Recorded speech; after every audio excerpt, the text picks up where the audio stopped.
आज हम लोग पढ़ेंगे उपसहसंयोजी बंध। उपसहसंयोजी बंध, ठीक। अब उपसहसंयोजी बंध होता क्या है?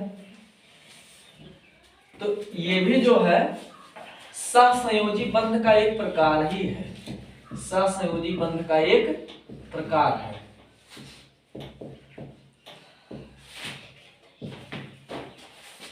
ठीक है, बात समझे? सहसंयोजी बंध का एक प्रकार है। अब मामला आता है ये कैसे काम करता है। तो इसमें जो है एक चीज हम लोग जानते हैं कि इसको जो है हम लोग एक तीर के माध्यम से दिखाते हैं, ठीक।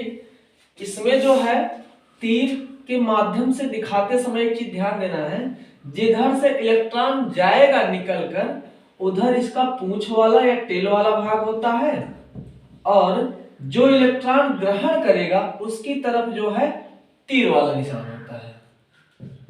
बस ये जो तीर वाला भाग होता है, जो इलेक्ट्रॉन ग्रहण करेगा ये किस पक्ष की तरफ रहेगा? ग्रहण करने वाले की तरफ, ग्रहण करने वाला, ठीक। और ये जो पूंछ वाला भाग है ये किस तरफ रहेगा? दान करने वाले की तरफ, यही ना, यही जानते हैं हम लोग। तो ये जो पूंछ वाला भाग होता है ये इलेक्ट्रॉन दान करने वाले की तरफ होता है, और जो तीर का निशान होता है वो इलेक्ट्रॉन ग्रहण करने वाले की तरफ। अच्छा, एक कंडीशन इसमें और होती है कि ये जो है हमेशा जोड़े के रूप में इलेक्ट्रॉन देगा कि ऐसे ही देगा? जोड़े के रूप में इलेक्ट्रॉन देता है। जब भी देगा एक इलेक्ट्रॉन नहीं देगा, जोड़े के रूप में इलेक्ट्रॉन दान करता है। बस नहीं, जोड़े के रूप में इलेक्ट्रॉन दान करता है,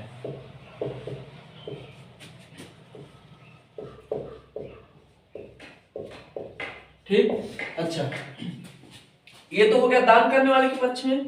दूसरा मामला आता है कि जो ग्रहण करने वाला होगा, ठीक, वो भी जो है उसमें कितना इलेक्ट्रॉन जरूरी होने चाहिए? कम से कम 2। अगर एक इलेक्ट्रॉन की जरूरत रहेगा तो ये नहीं देगा। तो ग्रहण करने वाला जो होगा, ग्रहण करने वाला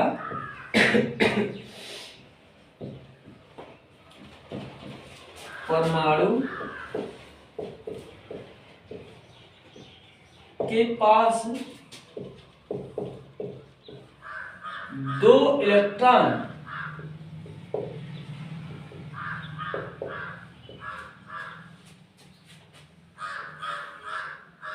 के लिए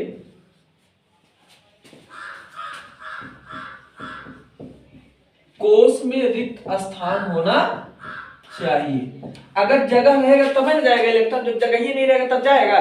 जैसे मान लीजिए 8 इलेक्ट्रॉन उसके पास रहेगा तो का और लेगा अलग से, तो जब 6 इलेक्ट्रॉन रहेगा तो उसको 2 इलेक्ट्रॉन चाहिए, तो इसका मतलब 2 इलेक्ट्रॉन के लिए जगह उसके पास खाली नहीं, खाली है। तो 2 क्या है, ग्रहण करने वाला परमाणु के पास 2 इलेक्ट्रॉन के लिए कोश में रिक्त स्थान होना चाहिए,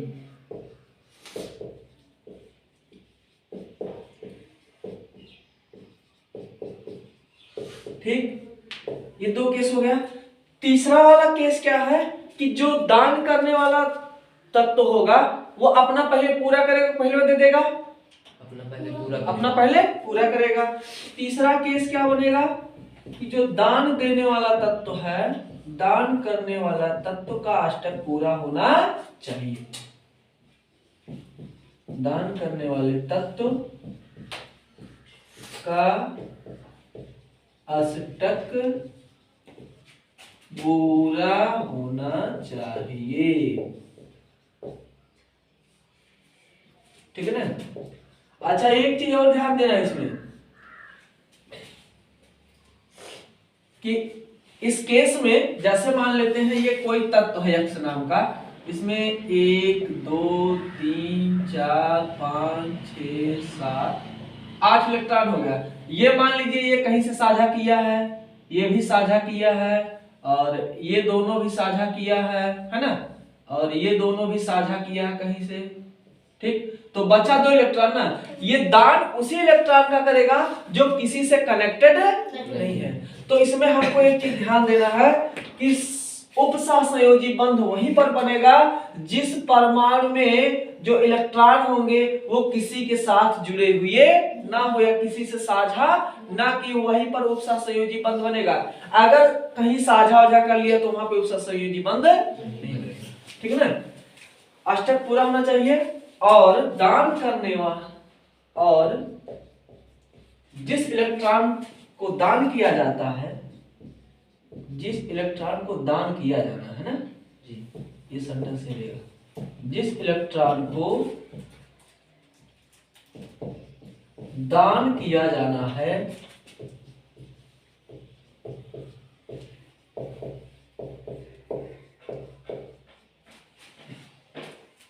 वह स्वतंत्र होना चाहिए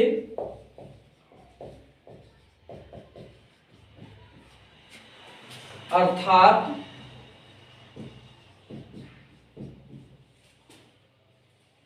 किसी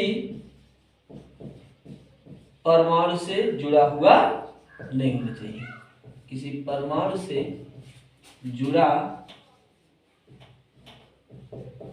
हुआ नहीं होना चाहिए।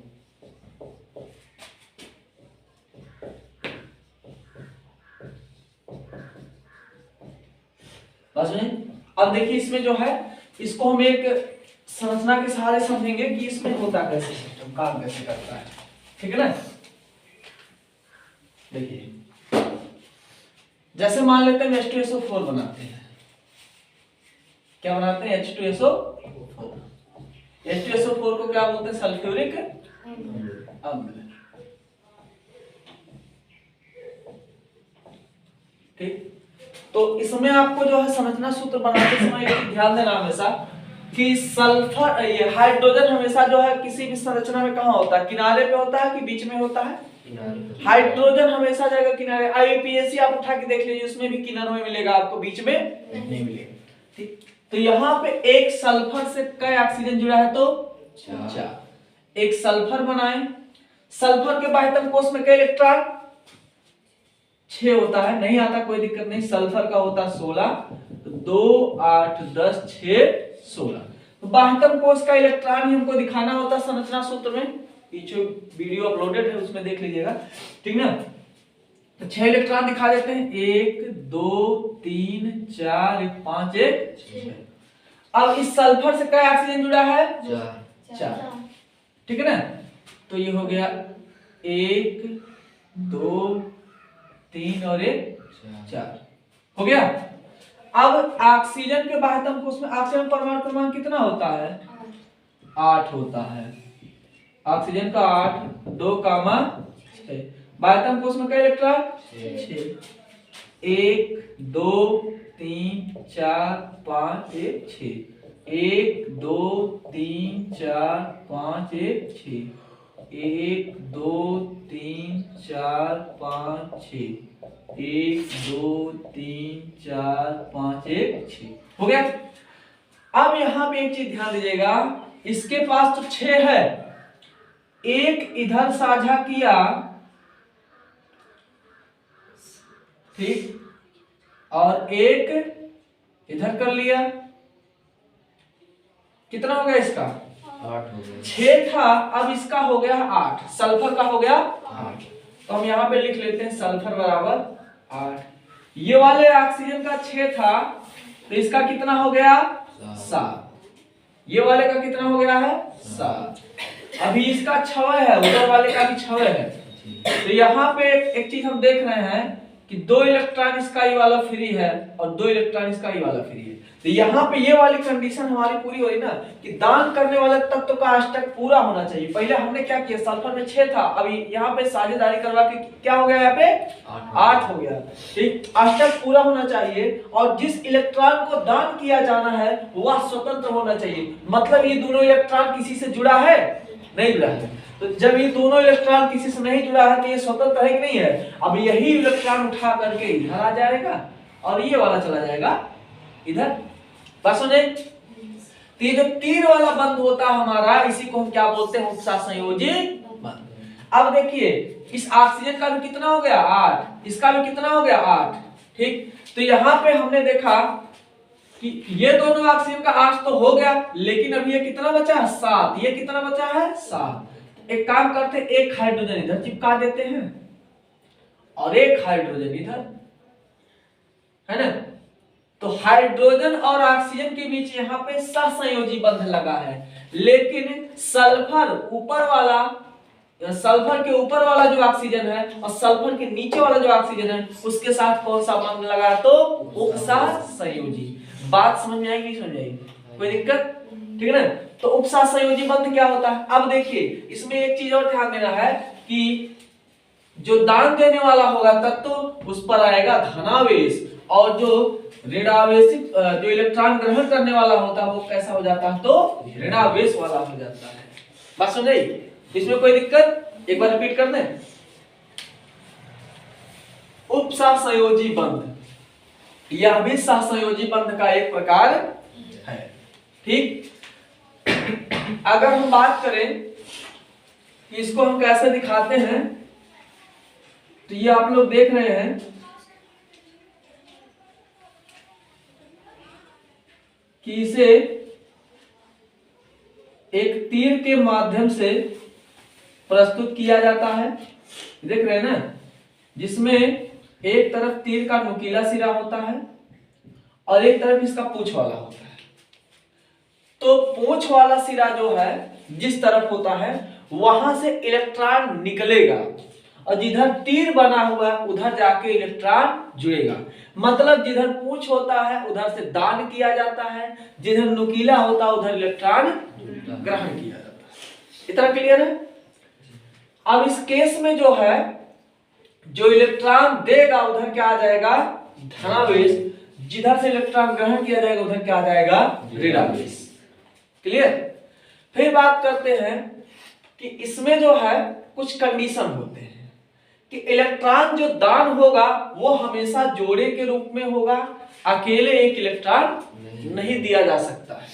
और जो ग्रहण करेगा उसके पास भी जो है ना 2 इलेक्ट्रॉन के लिए रिक्त स्थान होना चाहिए। देखिए लिखे हैं हमेशा जोड़े के रूप में इलेक्ट्रॉन दान करता है, मतलब जब भी जाएगा 2 इलेक्ट्रॉन जाएगा, 1 इलेक्ट्रॉन या 3 इलेक्ट्रॉन नहीं जाएगा।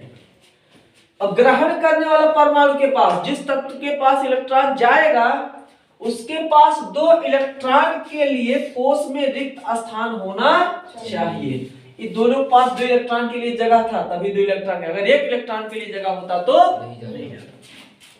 ठीक, तो ग्रहण करने वाले परमाणु के पास भी 2 इलेक्ट्रॉन के लिए कोष में रिक्त स्थान होना चाहिए। ठीक, फिर बात आती है तीसरा नंबर क्या हमारा, दान करने वाले तत्व का अष्टक पूरा होना चाहिए। पहले ही अपना पूरा करेगा तब देगा, पहले दे देगा, पहले अपना पूरा कर लेगा। जब यहाँ देख रहे हैं कि दान करने वाले तत्व का अष्टक पूरा होना चाहिए और जिस इलेक्ट्रॉन को दान किया जाना है वह स्वतंत्र होना चाहिए, किसी से पहले से जुड़ा नहीं होना चाहिए। ये दोनों अभी हम लोग देखे कि दोनों ऑक्सीजन जो गोला की है ना, ये दोनों क्या था, ऑक्सीजन का दोनों इलेक्ट्रॉन क्या था, वो सल्फर का था ना, सल्फर का दोनों इलेक्ट्रॉन क्या था, फ्री था, किसी से जुड़ा नहीं था। ये दोनों उठा करके दे दिया किसको, ऑक्सीजन को। ठीक है ना। तो ये कुछ शर्तें होती हैं उपसहसंयोजी बंध की। बस सुने, कोई दिक्कत। अब इसको आप लोग बना लीजिए।